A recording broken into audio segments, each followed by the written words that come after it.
Welcome friends, स्वागत है आप सभी का आपके अपने चैनल में दोस्तों। और आज मैं आप लोग लाया हूँ एक बहुत ही ज़्यादा दिल दहला देने वाली कहानी। बिल्कुल सच्ची है दोस्तों, और ये अभी हाल ही में ये इंसिडेंट हुआ है। मतलब आप ये कहानी सुनकर ये सोच में पड़ जाएंगे कि आखिर बच्चों को आखिर क्या हो रहा है। ये सारी चीज़ें जो आजकल सोशल मीडिया है, नेट है, गेम्स हैं, इंटरनेट है, मोबाइल सबसे बड़ा दुश्मन बन गया है। जो मोबाइल जो इंटरनेट सही चीज़ें दिखाता है, वही कभी कभी कुछ चीज़ों की गलत लत भी लगा देता है बच्चों को और इंसान को, चाहे वो बड़ा हो चाहे वो बच्चा हो। लेकिन बच्चे जो है सही गलत में फ़ैसला करने में इतने ज़्यादा सक्षम नहीं होते हैं। तो आज ये लखनऊ की कहानी है जो मैं आप लोगों को आज सुनाने वाला हूँ दोस्तों। तो चलिए वीडियो को शुरू करते हैं। दोस्तों, लखनऊ में एक आर्मी फैमिली रहा करती है, जिसका जो कि वहाँ के वृंदावन सोसाइटी की एक कहानी है। लखनऊ के वृंदावन सोसाइटी में एक घर में पूरी आर्मी की फैमिली रहा करती थी। पिताजी पोस्टिंग हो रखी थी, आर्मी से थे। घर में माता थी 40 साल की उम्र की और 2 बच्चे थे, जिसमें बेटा 16 साल की उम्र का और एक बेटी थी जो 10 साल की उम्र की थी। दरअसल जो बेटा था उसके 10th के बोर्ड के एग्ज़ाम्स थे, लेकिन जो माँ थी, हमेशा हमारे जो माँ बाप हैं हमेशा हम अपने बच्चों का हमेशा अच्छा ही चाहेंगे, कभी बुरा नहीं चाहते हैं दोस्तों, चाहे कोई भी हो।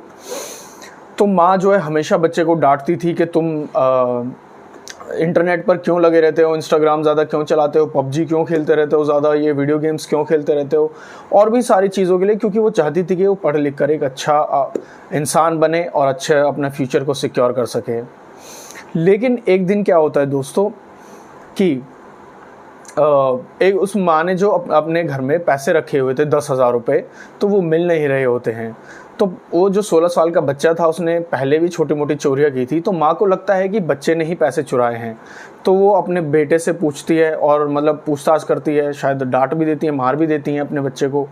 माँ है तो इस चीज़ से, लेकिन उनको बाद में ध्यान आता है कि शायद उन्होंने पैसे कहीं और रखे थे और पैसे मिल जाते हैं। बात आई गई हो जाती है, सब चीज़ नॉर्मल होती है। रात को सभी खाना खाते हैं, माँ, बेटा और बेटी, और सोने के लिए चले जाते हैं। अब माँ और बेटी तो सो जाते हैं, लेकिन बेटा नहीं सोता है।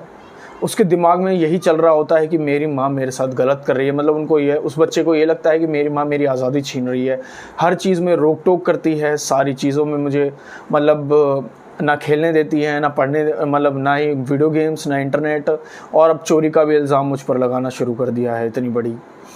तो वो चीज़ उसके दिमाग में घर कर जाती है, और वो उसको पता होता है कि घर में एक अलमारी है, उस अलमारी में एक पिस्टल रखी है। क्योंकि वो आर्मी से थे तो उनके पास एक लाइसेंस पिस्टल थी।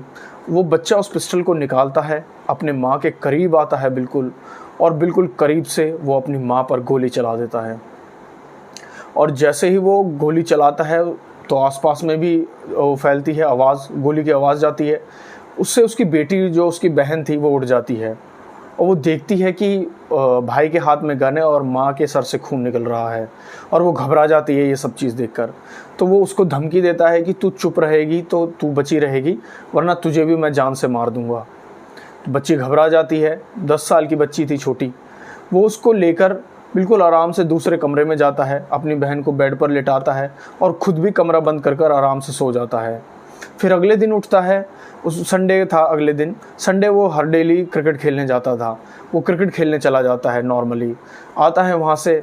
तो पड़ोसी पूछते हैं कि तुम्हारी माँ कहाँ है, तो कहता है कि दादी की तबीयत ख़राब है, वो दादी को देखने गई हैं। लेकिन वो जब, हालांकि ये नॉर्मली ऐसा ही होता है कि जब माँ बाप नहीं होते तो पड़ोसी खाने पीने के लिए कुछ दे देते हैं, तो पड़ोसी उनको खाने पीने के लिए कुछ देते हैं। वो आराम से बैठता है, खाता है, इंस्टाग्राम चलाता है, गेम खेलता है और बाहर घूमता है और आता है आराम से, और फिर से नॉर्मली उसको मतलब कुछ महसूस ही नहीं होता। फिर से अपने बहन को लेकर दूसरे कमरे में सो जाता है। अगला दिन होता है, फिर से उठता है, वही सी सारी चीज़ें करता है, खुद कुछ बनाता है, खाता है, बाहर पड़ोसी से मिल जाता है, फिर से इंस्टाग्राम चलाता है, थोड़ी देर नेट चलाता है, गेम खेलता है, बाहर चला जाता है, आता है, घूमता है, फिर सो जाता है। जब वो देखता है कि घर में बदबू फैलने लगी है डेड बॉडी से, उसको पता था, हालांकि क्योंकि इंटरनेट था, इंटरनेट पर वो बैठा रहता था, तो इतनी जानकारी थी उसको 16 साल की उम्र में। तो वो पूरे घर में रूम फ्रेशनर छिड़क देता है। फिर अगले दिन दोबारा उठता है, वही सारी चीज़ें करता है, लेकिन बदबू ज़्यादा बढ़ गई थी। तब वो पुलिस में फ़ोन करता है सॉरी अपने पिताजी को फ़ोन करता है और पिताजी से कहता है कि पापा घर पर एक बिजली ठीक करने वाला इलेक्ट्रीशियन आया था और उसने माँ को मार दिया है। अब ये सुनकर जो है पिता पुलिस में फ़ोन करते हैं वहाँ से और अपने साले को फ़ोन करते हैं। साला घर पहुँचता है जो वहीं रहा करता था लखनऊ में, जाकर देखता है, वो पुलिस में फ़ोन करता है, पुलिस आती है, पुलिस सारी चीज़ें देखती है। अब पुलिस देखते ही समझ जाती है कि बच्चा जब बच्चों से, क्योंकि एक चश्मदीद गवाह बच्चे ही थे इकलौते, तो बच्चे बताते हैं कि कल मारा है माँ को। एक इलेक्ट्रीशियन आया था, घर में काम चल रहा था, इलेक्ट्रीशियन भी आ रहा था, घर में काम चल रहा था, तो वो कहता है कि इलेक्ट्रीशियन से माँ की लड़ाई हुई और माँ को मार दिया उसने। तो वो बच्चा कहता है कि कल मारा है, लेकिन पुलिस देखते ही समझ जाती है कि ये जो लाश है ये कल से नहीं, ये कम से कम 3 से 4 दिन यहाँ पर पड़ी हुई है।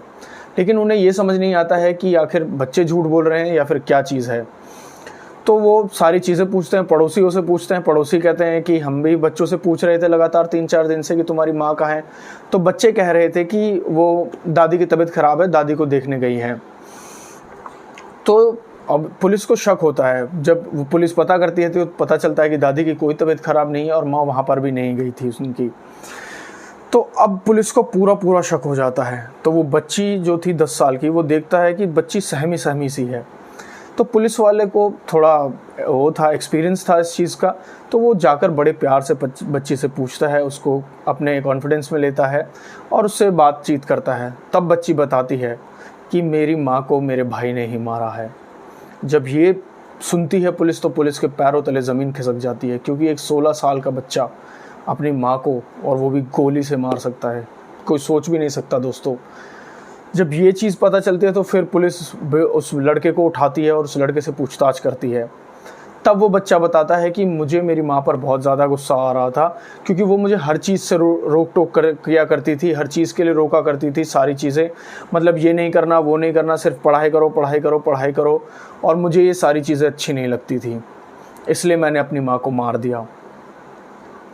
जब ये सारी चीज़ पुलिस ने सुनी तो उनके पैरों तले ज़मीन खिसक गई। मतलब कोई भी विश्वास नहीं कर पा रहा था। पड़ोसियों को जब ये चीज़ें पता चली तो पड़ोसी भी इस बात पर विश्वास नहीं कर पा रहे थे। उसके पिताजी को जब ये बात पता चली तो वो भी विश्वास नहीं कर पा रहे थे इस चीज़ पर, क्योंकि वो इतना ज़्यादा एडिक्ट हो गया था अपने फ़ोन को लेकर, इंटरनेट को लेकर, गेम्स को लेकर, हद से ज़्यादा, कि वो मतलब दूरी बर्दाश्त नहीं कर पा रहा था और उसे ये लग रहा था कि उसकी माँ उसकी दुश्मन है। हालांकि हर माँ बाप यही चाहेंगे कि उनका बच्चा जो है पढ़ लिख कर एक अच्छा इंसान बने दोस्तों। लेकिन ये दुखद घटना हुई है अभी लखनऊ में दोस्तों। तो आज के लिए बस इतना ही। अगर वीडियो अच्छी लगे तो उसको लाइक कीजिएगा, चैनल को सब्सक्राइब कीजिएगा और वीडियो को ज़्यादा से ज़्यादा लोगों के साथ शेयर कीजिएगा दोस्तों। जय हिंद।